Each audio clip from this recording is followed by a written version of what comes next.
আসসালামু আলাইকুম। বাংলাদেশে কি শুরু হলো? সমস্ত মানুষ মেরে ছাপা করে ফেলল। কোনো মানুষের জান-মালের কোনো নিরাপত্তা নাই। তারপরে মানুষ যে একটু কাজকর্ম করে খাবে সেই ব্যবস্থাও বন্ধ করে দিল। সুদখোর ইউনূস। সবার চাকরি হারাইছে, সবার কর্মস্থল হারাইছে, বাড়িঘর হারাইছে। এখন মানুষের থাকার কোনো ব্যবস্থা নাই। মানুষের জানমালের তো নিরাপত্তা নাই, মানুষের থাকার কোনো ব্যবস্থা নাই। মানুষের বাঁচার জন্য একটু জীবিকা অর্জন করবে সেই শ্রমিকরা, তাদের কলকারখানাগুলিও সে জ্বালায় পুড়ায় শেষ করে দিল। তারপরে এয়ারপোর্টে আগুন লাগাই দিল।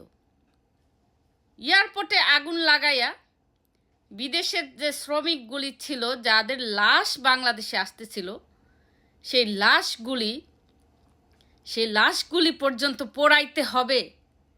সেই লাশগুলি কত কষ্টের টাকায় এই লাশগুলিকে বাংলাদেশে পাঠানো হয়েছে, এটা দেখার মতো দৃশ্য না।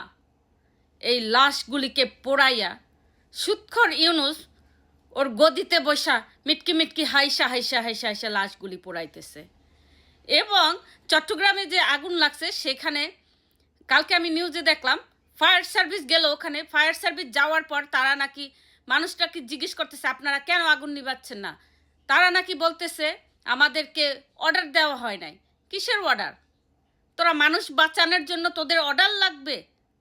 তোদের আগুন নিভানোর জন্য তোদের অর্ডার লাগবে? কিসের অর্ডার? এখানে কিসের অর্ডার? তুই তোদের ফায়ার সার্ভিসটা কেন তৈরি করা হয়েছিল? মানুষের জীবন বাঁচানোর জন্য, মানুষের নিরাপত্তার জন্য এবং মানুষের সম্পদ রক্ষা করার জন্য। সেইটার জন্য তোদের অর্ডারের জন্য বসে থাকতে হবে। তার মানে এটা ম্যাটিকুলার ডিজাইন, পার্ট অফ দ্যাট খুনি ইউনূসের ডিজাইন। খুনি ইউনূস যখন ডিজাইন করছে তখন সে বলছে যে আমি অর্ডার না দেওয়া পর্যন্ত সব পুরে ছাই হয়ে যাবে, তারপরে তোরা এই আগুন নিবাইতে যাবি। সেইটা ছিল তোদের তোদের ডিজাইনটা। তো সেখানে আর যারা এই অর্ডার ধইরা যারা বসে আছেন, আপনাদেরও খবর আছে একটা দিন আসবে, সেই দিন আসবে যে সেই দিন আপনাদের জবাবদিহি করতে হবে। আপনারা অর্ডার পেলে মানুষের জীবন বাঁচাবেন, অর্ডার পেলে মানুষকে খুন করবেন, অর্ডার পেলে মানুষকে মেরে ফেলবেন, আর খাদ্য বন্ধ করে দিবেন মানুষের। রাস্তাঘাটে মা বোনদেরকে ইজ্জত নিয়ে খেলা করবেন। আপনাদের অর্ডার মোতাবেক কাজ হচ্ছে এখন বাংলাদেশে। এইটা হয়েছে এখন আপনাদের লাল স্বাধীনতার বাংলাদেশ।